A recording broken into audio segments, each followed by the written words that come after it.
Good evening, brothers and sisters. Welcome to the third and final part of Greenbelt Chapel's online Lenten recollection.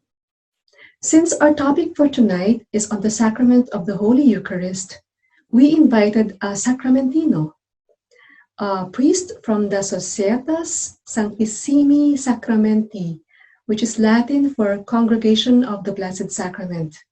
Why?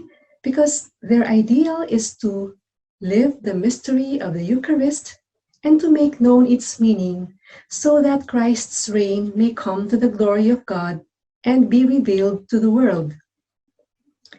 Our guest speaker for tonight is currently the local superior of the Congregation of the Blessed Sacrament in the Archdiocese of Davao.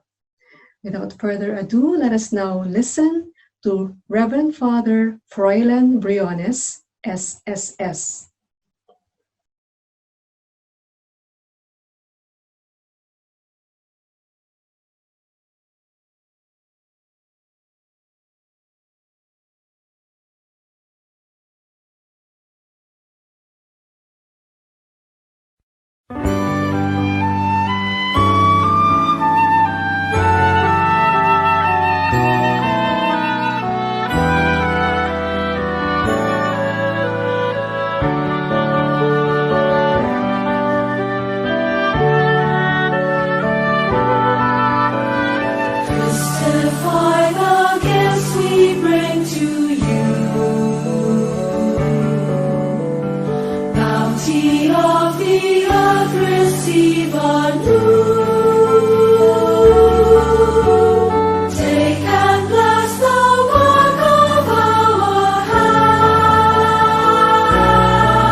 Isang mabiyayang araw po sa ating lahat at ako po'y nagagalak na nabigyan ng pagkakataon para makapagbigay ng simpleng paliwanag tungkol sa banal na Eucharistia.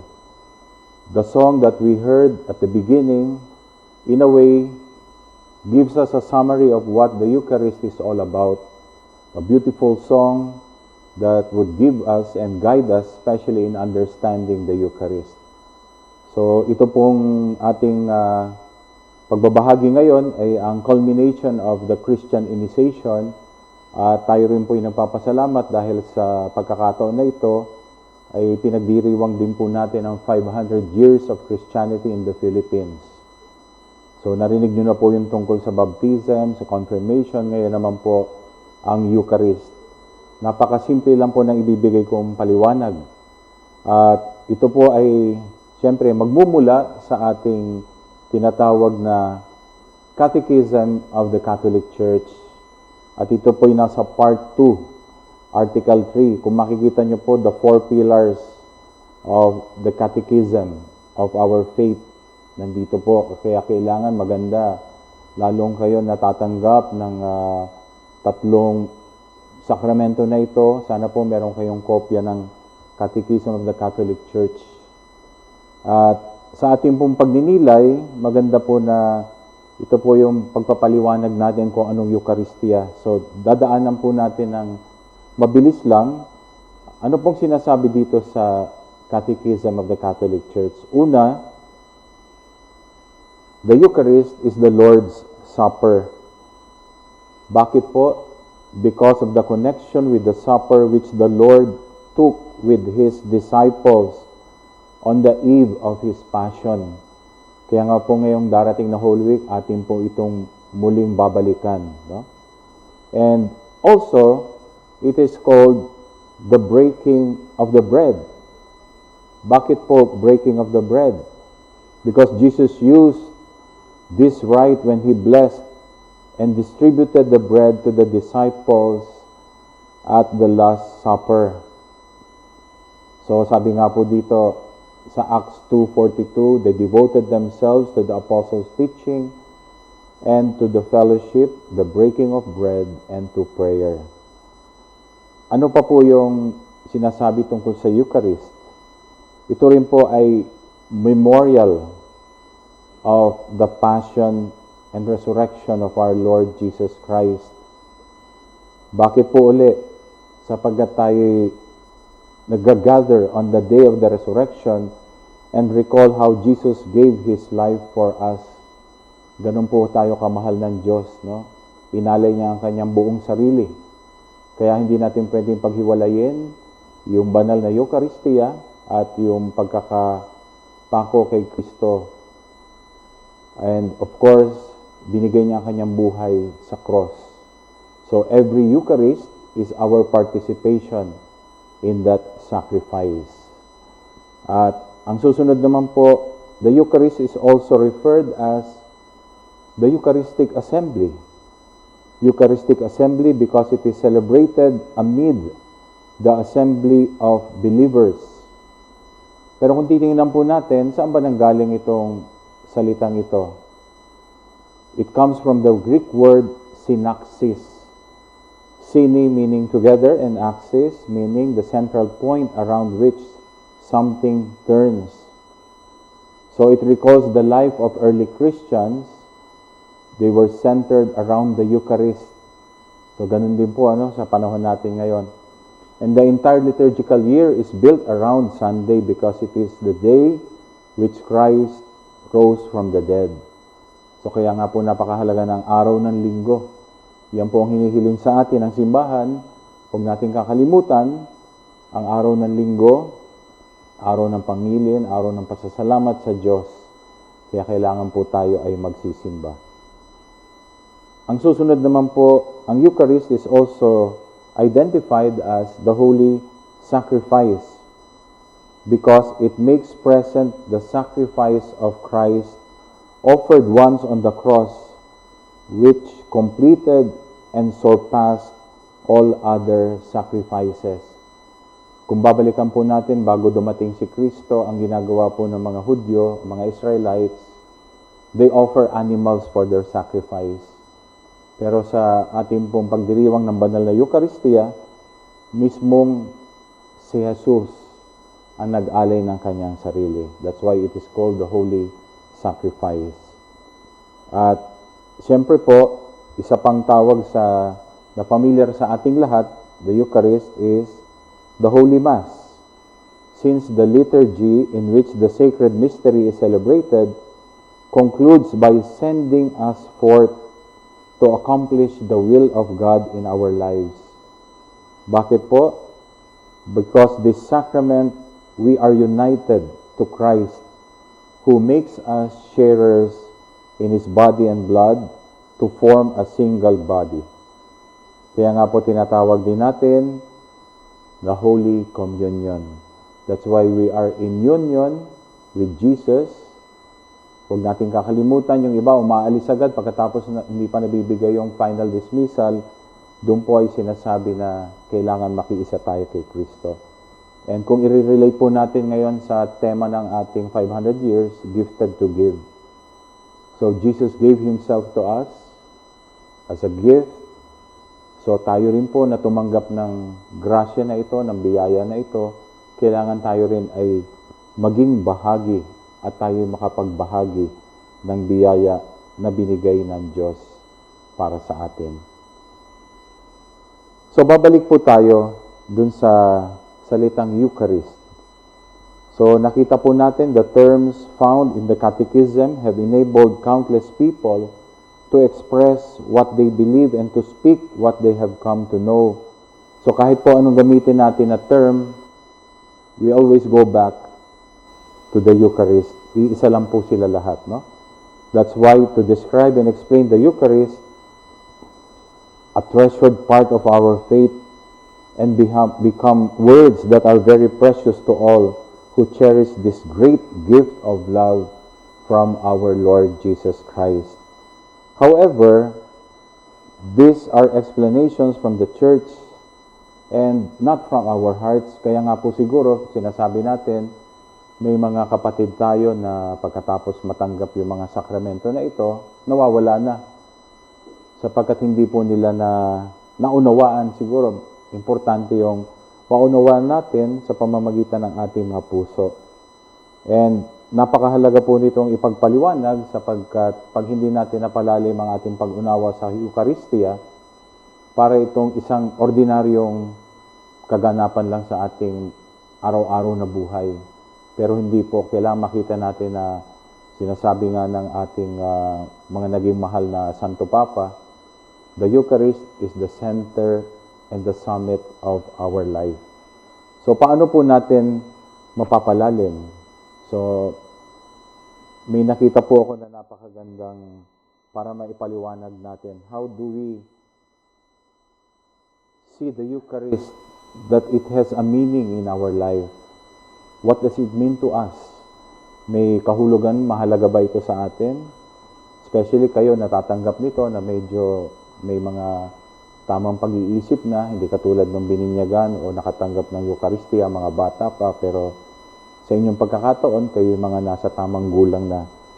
So maganda po na tingnan natin. Una, welcoming the Lord sacramentally. Paano po ito gagawin?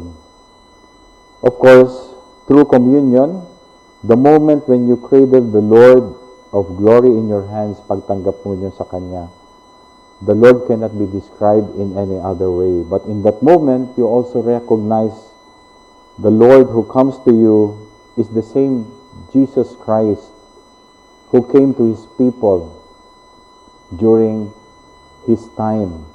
And it is the same Christ who comes to people in our present time, sa panahon ng gera, sa panahon ng kapayapaan, sa mga bagay-bagay sa kapaligiran natin. Si Kristo pa rin po yun. Because Christ draws us into a communion not only with Him, but with the people all over the world. So yun po yung isa. So napakaganda na sa ganitong pamamaraan po, alam natin, hindi lang tayo. May mga kasamahan tayo kahit hindi natin sila nakikita, they are one with us.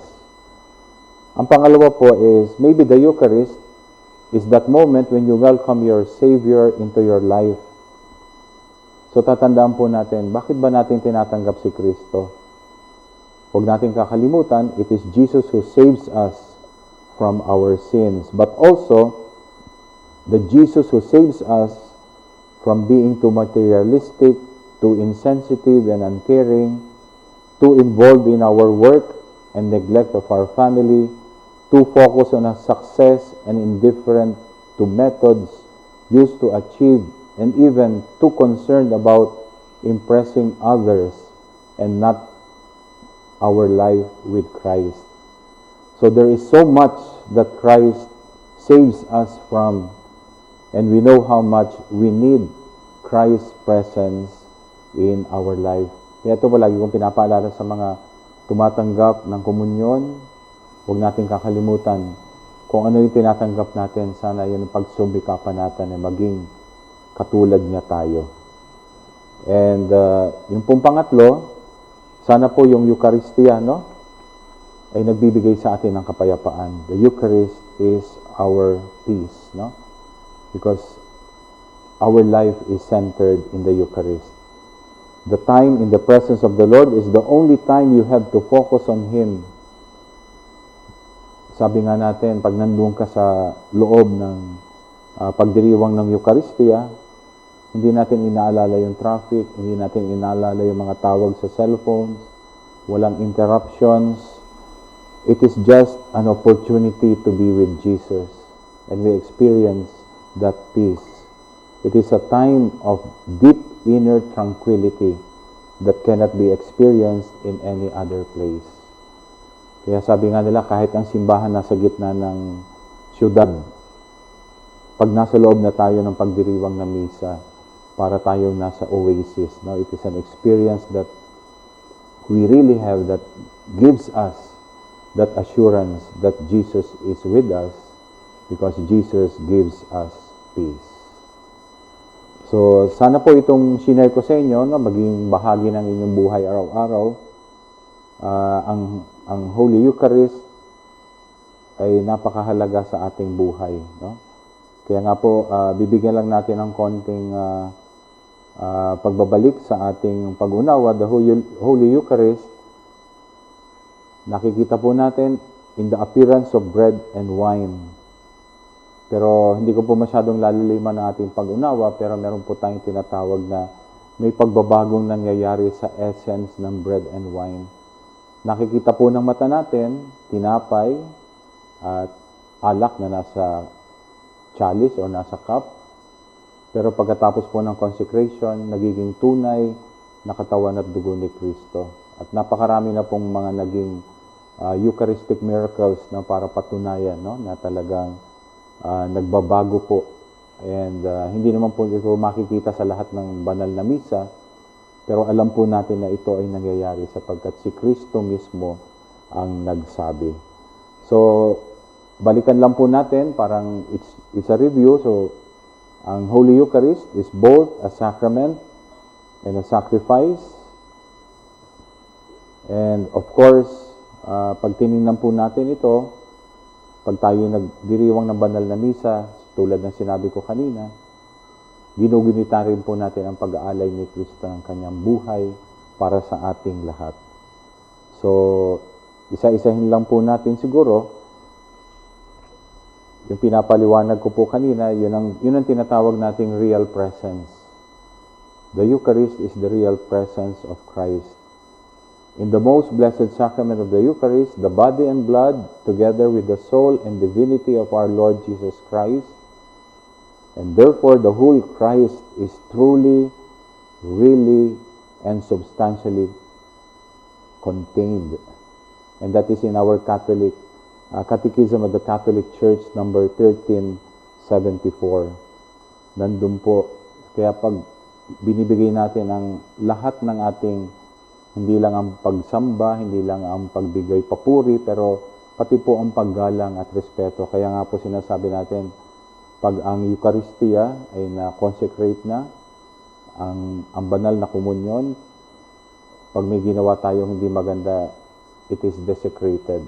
So, nawawalan po siya ng, ang mga tao minsan nawawalan sila ng paggalang. No? Kaya kailangan, huwag natin kakalimutan yan, bigyan natin ng kahalagahan. No? At sana po dyan nakasentro ang ating mga buhay. No? Of course, Kung babalikan po natin, ang Eucharist po ay tinatawag ding thanksgiving o pasasalamat. So, bakit po ganito? Well, ang Eucharistia ay galing po sa salitang Griego, word which is Eucharistein, meaning to give thanks, or be thankful, or be grateful.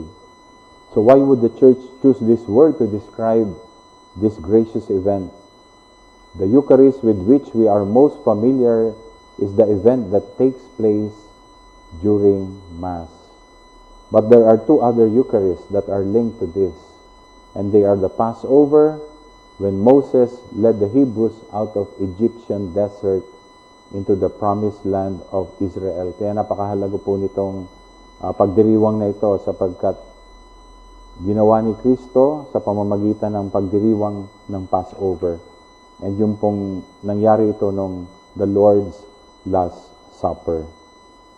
So isa pong napakagandang pagkakataon na binigay sa atin, no? Para tayo rin po maranasan natin sa ating buhay, kahit hindi nung panahon na yon, pero sa tuwing tayo po yung nagdiriwang ng banal na misa, laging ito yung nagiging kaganapan po sa ating selebrasyon.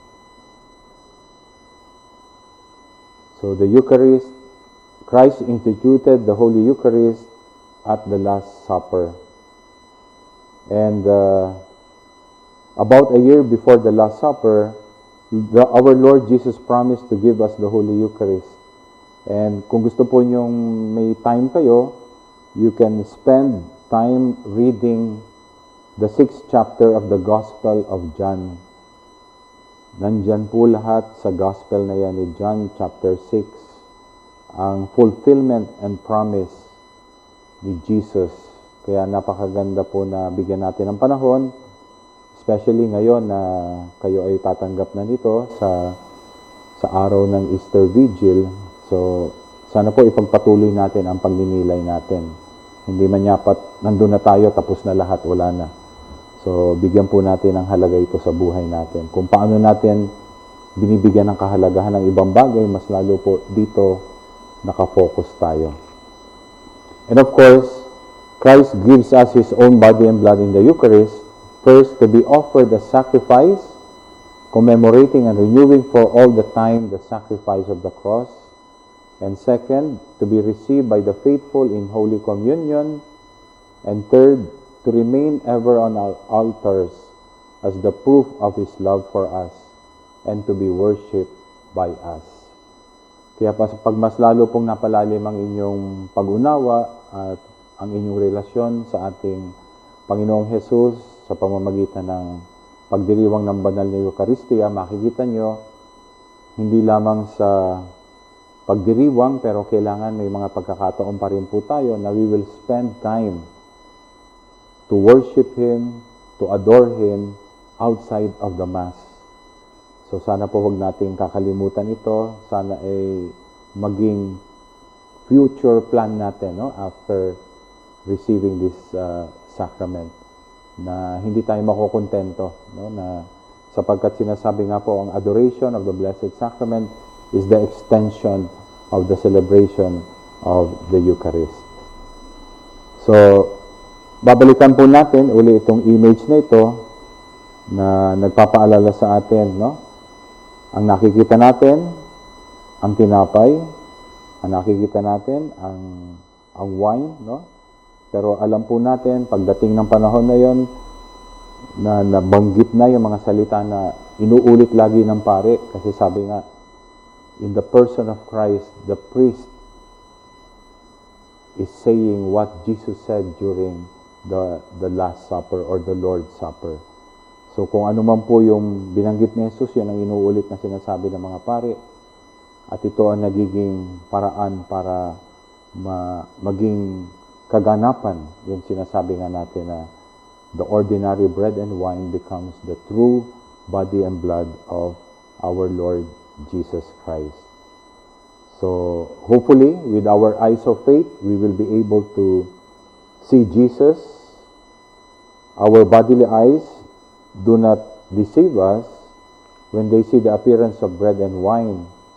for these appearances really remain after the consecration of the Mass. So siguro marami na po ako nabanggit tungkol sa change of substance, yung tinatawag natin na appearance of bread and wine, pero may pagbabago pong nangyayari. Pero alam din po natin, Jesus is truly present. And huwag lang niyo pong kakalimutan, medyo mas mahaba po ang pagpapaliwanag, pero ang tawag po dun sa nangyayaring yon sa bawat banal na misa ay transubstantiation. Kaya nga po, hindi na tayo kailangan maghanap ng mga milagro pa sa buhay natin, sapagkat kung araw-araw kayo magsisimba, araw-araw may nangyayaring milagro sa loob ng pagdiriwang ng banal na misa. Sapagkat yun nga po ang nangyayari sa pamamagitan ng pananalita ni Kristo sa katauhan ng mga pari, no, in the person of Christ, no, the priest also will say the word that will change the ordinary bread and wine into the body and blood of Christ. So gandang pagkakataon po na binigay na ito sa atin, no? So siguro just to let you know, only ordained priests have the power of changing bread and wine into the body and blood of Christ. So meron po ako nabasang isang magandang reflection. Nakalimutan kong pangalan ng santo, pero sabi niya, this is where the angels become jealous, because even the angels, they cannot and they do not have the power to change the bread and wine into the body and blood of Christ. Only the ordained priests. So, when did Christ give his priests this power to change the bread and wine into his body and blood? Well, let us always remember, Christ gave his priests the power to change the bread and wine into his body and blood when he made the apostles priests at the Last Supper by saying to them, "Do this in memory of me." At yan po lagi natin maririnig sa banal na misa. Do this in memory of me. And of course, maganda rin po yan na magiging bahagi ng culmination ng aking talk, no, sa conclusion. And how do the priests exercise their power? Tulad po ng sinabi ko sa kanina, the priests exercise their power to change bread and wine when they repeat at the consecration of the Mass the words of Christ. This is my body, this is the cup of my blood. So madalian lang po itong pagpapaliwanag natin, pero ang mahalaga po ay alam natin kung ano nangyayari sa loob ng banal na misa. And siguro yung final question is, why does Christ give us his own body and blood in the Holy Eucharist? Marami pong mga nagtatanong yan. Bakit kailangan pa niyang gawin ito? Una po, to offer a sacrifice commemorating and renewing for all time the sacrifice of the cross. And second, Christ gives his own body and blood to be received by the faithful in Holy Communion. And third, to remain ever in our altars, the proof of his love for us. So ganun po tayo kamahal ng Diyos, kaya kaya niyang ialay at ibahagi ang kanyang sarili. So nasa last part na po tayo ng aking pagbibigay ng talk. And I just want to summarize everything into this para mas lalo po natin makita ang kahulugan kung bakit tinatanggap natin bilang sakramento at bakit ang Eucharistia ang sinasabi nga na the center or the prime of all the sacraments, the sacrament of all the sacraments. Siya po ang pinakauna sa lahat, no? And of course, what we can do here is really to see the essence of why the Eucharist is with us. So ang unang-una po is, the Eucharist is a sacrament of belonging. So we gather in response to Jesus, his invitation. And it is in the Eucharist that we live out and celebrate that we are sons and daughters of God. In the first Eucharist, the faith community expresses its desire to live out the family relationships. It is the bond that binds us close to God, and there is a feeling of being at home. Sabi nga, ano tayo dapat, no? Pag tayo dumadalo sa banal na misa, we should feel at home, hindi yung para tayong stranger or alien, no? So, mahalaga po na pag tayo'y nasa banal na Eucharistia, wala sana yung mga isnaban or mga pagkakataon na parang ayaw natin kausapin yung isang tao. Mas maganda po na ito yung alam natin na kaya tayo nandoon, tayo'y iisa, tayo'y magkakasama dahil sa pagmamahal ng Diyos. Ang pangalawa po ay the Eucharist is a sacrament of remembering. So narinig po nyo kanina, no? Do this in memory of me. And the Eucharist means thanksgiving also when I shared with you. So we remember Christ. Christ is present and that He is present for us. He becomes a part of us and that we become the body of Christ because Christ is the head. And we remember that Jesus gave His life for us, as also we who share in this mystery must do. Kaya nga pag tinanggap natin si Kristo, dapat handa rin tayo magbigay ng ating sarili sa ating kapwa. So the bread and wine recall the Last Supper with Jesus' friends, in which He said, "Do this in memory of me." So it's a remembering. Hindi lang po ito basta yung nire-reenact natin eh. Mas malalim pa po sa reenactment eh. Parang ginagawa nating present at the moment, yun po ang ibig sabihin ng remembering. And finally, huwag natin kakalimutan, the Eucharist is a sacrament of sharing. Hindi tayo pumunta sa simbahan, dadalo sa misa para maging tagapanood lamang. We are not spectators, but we are involved and we are active participants. So huwag kakalimutan, pag yung mga magulang, as parents, we assist our children in their spirituality through prayer, celebration, teaching example, and never-ending love. We realize that faith is a journey and takes a lifetime. Habang buhay po ito, hindi natin pwedeng sabihin, ay, kabisado ko na yan, alam ko na yan, nagawa ko na lahat. No, it is a lifetime that we have to do. It is a journey of life. So we become ambassadors, and as ambassadors, we live out that faith, hindi lang po sa ating mga pamilya, pero sa ating komunidad, sa ating simbahan, sa ating relasyon sa iba't ibang tao. We celebrate those special times in our life, and of course, the sacrament of the Eucharist is the sharing and the loving celebration of life. It is a life in which our God in Christ is lovingly present in all that we do and we are. So we celebrate in thankfulness and praise. So yan po yung pinaka-buod na pwede kong ibahagi sa inyo. Sana po ay naging mahalaga ang ating munting panahon na ito na inalay. Na sana po mapalalim natin lalo ang ating kaugnayan sa ating mahal na Panginoong Hesus sa pamamagitan ng pakikiisa natin sa banal na Eucharistia. May we all be given this grace, especially as we thank the Lord for the 500 years of Christianity in our country. So we thank the Lord for the gift of the Eucharist.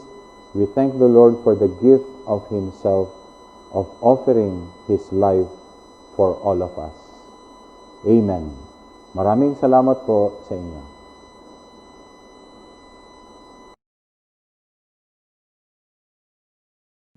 In behalf of our chaplain, Reverend Father June Sescon, we would like to thank Father Froilan Briones for helping us reflect on the sacrament of the Holy Eucharist. Brothers and sisters, that concludes our Lenten recollection. We hope that the series of presentations have enriched your faith. Amidst this pandemic and despite the forced lockdown, we hope that you would still be able to have a meaningful celebration of the Holy Week. Tune into our Facebook page for further announcements on the schedule of our Paschal Triduum celebrations. This has been your host, Puri Espeleta from the Formation Ministry, saying thank you for watching. Good night and God bless.